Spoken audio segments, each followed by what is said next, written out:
हैं, वक्फ बोर्ड की संपत्तियों को लेकर बड़ी जानकारी मिली है। अल्पसंख्यक मंत्रालय ने ये बड़ी जानकारी यहाँ पर साझा की और बताया है कि देश में 994 वक्फ संपत्तियों पर अतिक्रमण हो गया है। वक्फ की संपत्तियों पर कई संपत्तियों का मालिकाना हक तक बदल दिया गया। वक्फ संपत्तियों पर अतिक्रमण में तमिलनाडु अव्वल नंबर पर, स्टालिन का जो प्रदेश है वो अव्वल नंबर पर बताया जा रहा है।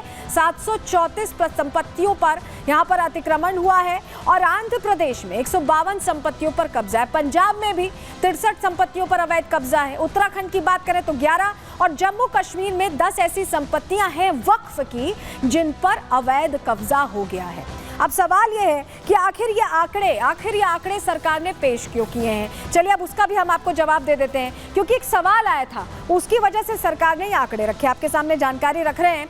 सीपीआई सांसद हैं जॉन ब्रिटास, उन्होंने सवाल पूछा था वक्फ की कितनी संपत्तियां हैं और उन पर कितना अतिक्रमण है। इसको लेकर सवाल उनकी तरफ से पूछा गया और केंद्रीय मंत्री किरण रिजिजू ने इसका लिखित में जवाब दिया। देश में वक्फ अधिनियम के तहत 872 352 अचल संपत्तियां हैं और वक्फ के पास 16,713 अचल संपत्तियां रजिस्टर्ड हैं। ये लिखित जवाब में था। संपत्तियों का डिटेल WMSI पोर्टल पर मौजूद है, जिसका हम जिक्र कर रहे थे, और 994 वक्फ संपत्तियां ऐसी हैं जिन्हें अलग अलग थलग कर दिया गया है। अलग थलग से क्या मतलब है, ये हम आपको समझाते हैं। ये संपत्तियां गैर कानूनी तरीके से हस्तांतरित की गई, यानी गैर कानूनी तरीके से ट्रांसफ़र की गई हैं, ये जानकारी मिली है। लेकिन ट्रांसफ़र कैसे कर दी गई? ये तो वक्फ की संपत्तियां थी। क्या अंदर खाने जो इस पर पोस्ट संभाले हुए वक्फ बोर्ड में, उनकी कोई हेरा फेरी है जिसका ये नतीजा है? लेकिन पहले कानून क्या कहता है ये भी आपको बताते हैं। चलिए जानकारी आपके सामने रख रहे हैं। कानून क्या कहता है? वक्फ अधिनियम की धारा 51(1)(a) में कड़े प्रावधान है। वक्फ संपत्ति को बेचा नहीं जा सकता, उसमें क्लियरली मेंशन्ड है। वक्फ संपत्ति को तोहफे में नहीं दिया जा सकता, लिखा हुआ है। अतिक्रमण और हस्तांतरण कानूनी रूप से अमान्य है। ऐसे में हस्तांतरित कैसे हुई, सवाल है। संपत्ति पर अवैध कब्जा होने पर बोर्ड अपील कर सकती है। कलेक्टर के जरिए संपत्ति वापस भी ली जा सकती है, ये भी प्रावधान है। और इसके बावजूद ये सब कैसे हुआ, ये अपने आप में सवाल है। और देखिए, ये वक्फ बोर्ड ही है जो अलग अलग जगहों पर दावा ठोक देता है। लातूर में किसानों की जमीन पर दावा ठोक दिया गया, उस पर मौलाना आकर कह रहे हैं कि कागज दिखाएं। इन संपत्तियों पर, वक्फ की संपत्तियों पर जो हस्तांतरण किया गया, जो अतिक्रमण किया गया, उस पर वक्फ वाले क्यों चुप हैं, वक्फ बोर्ड क्यों चुप है? पहले सुनिए कि कैसे मौलाना लातूर में किसान की जमीन पर तो अपना कहीं ना कहीं हक बता देते हैं। AIM के नेता हैं, AIMIM के, और इस पर सभी ने चुप्पी साधी हुई, राज्य के वक्फ बोर्डों ने भी, संयुक्त वक्फ बोर्ड ने भी। सुनिए जरा।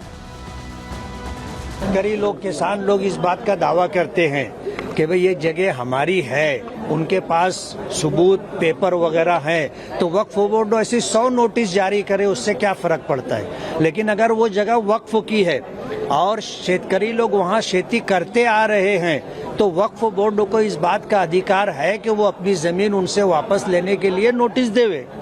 इसमें कौन सी बुरी बात है?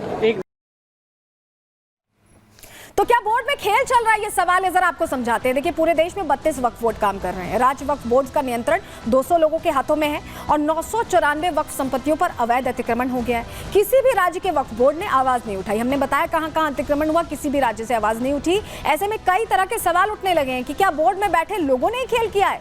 अपने खास लोगों को क्या जमीन यूं ही दे दी गई और वापस नहीं ली गई? इसी मुद्दे पर मौलाना और विपक्ष ने चुप्पी क्यों साधी हुई है, ये अपने आप में सवाल है। मुस्लिमों के मसीहा ओवैसी क्यों कुछ नहीं बोल रहे हैं, ये भी प्रश्न है, क्योंकि जैसे ही मंदिर मस्जिद का मुद्दा आता है तुरंत ही वो खड़े हो जाते हैं, जवाब देने लगते हैं, सवाल करने लगते हैं। बहुत सारे सवाल हैं जो खड़े होते हैं। लेकिन खेल ये हुआ है तो आखिर वक्फ संशोधन बिल अब इसीलिए कहते हैं कि जरूरी है, इसीलिए कह रहे हैं कि जरूरी है वक्फ संशोधन बिल।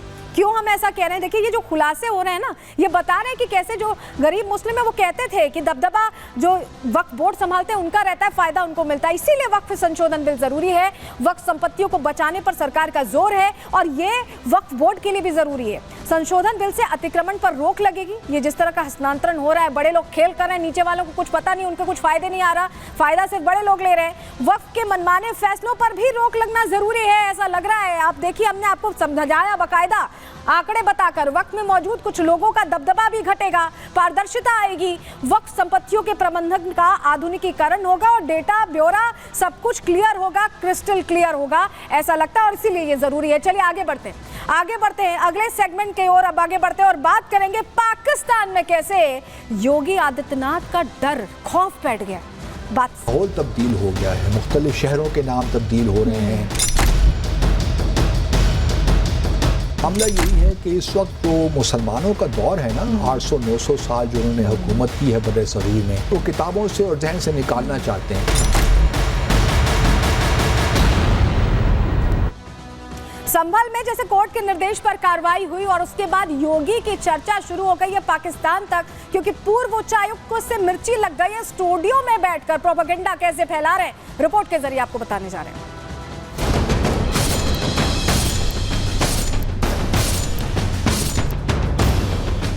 सीएम योगी के रौद्र रूप से आतंकिस्तान थर-थर कांप रहा है। योगी का खौफ ऐसा है कि कराची में चर्चाएं तेज हैं। हालात ये है कि भारत में रहने वाले मुसलमानों के लिए पाकिस्तान से प्रोपेगेंडा चलाना पड़ रहा है। यही वजह है कि संभल में मस्जिद का सर्वे हो रहा है तो पाकिस्तान के स्टूडियो में बैठे लोगों के पेट में दर्द हो रहा है। भारत में पाकिस्तान के उच्चायुक्त रहे बाशित अली पाकिस्तानी मीडिया में झूठा एजेंडा चला रहे हैं। नया क्लेम सामने आया है कि जी ये तो मस्जिद जो बनी थी इसमें हरिहार मंदिर एक था। संभल का मामला तो फिलहाल कोर्ट में है, लेकिन बासित अली अपना हरा चश्मा उतारने को तैयार नहीं है। इसीलिए मोदी योगी के नाम से मन में डर बैठा है। तो इसको भी अब जरूरत है कि इस मस्जिद को खत्म किया जाए और इसकी जगह हरिहार मंदिर तामीर किया जाए। दरअसल योगी पहले ही पाकिस्तान को लेकर यूपी से डायरेक्ट कराची मैसेज दे चुके हैं, पाकिस्तान को कैंसर बता चुके हैं। पाकिस्तान आज वैश्विक मंच पर रोता है कि हमें बचाओ, कहीं भारत हमला न कर ले। इतना ही नहीं, योगी कह चुके हैं पाकिस्तान की बलूचिस्तान में अलग होने की मांग तेज है। पाक ऑक्युपाइड कश्मीर में भी अलग होने की मांग हो रही है। कुल मिलाकर पाकिस्तान मोदी योगी की ताबड़तोड़ जोड़ी से घबरा चुका है। यही वजह है कि स्टूडियो में बैठकर झूठा एजेंडा फैलाया जा रहा है। Bureau report, Republic Bharat.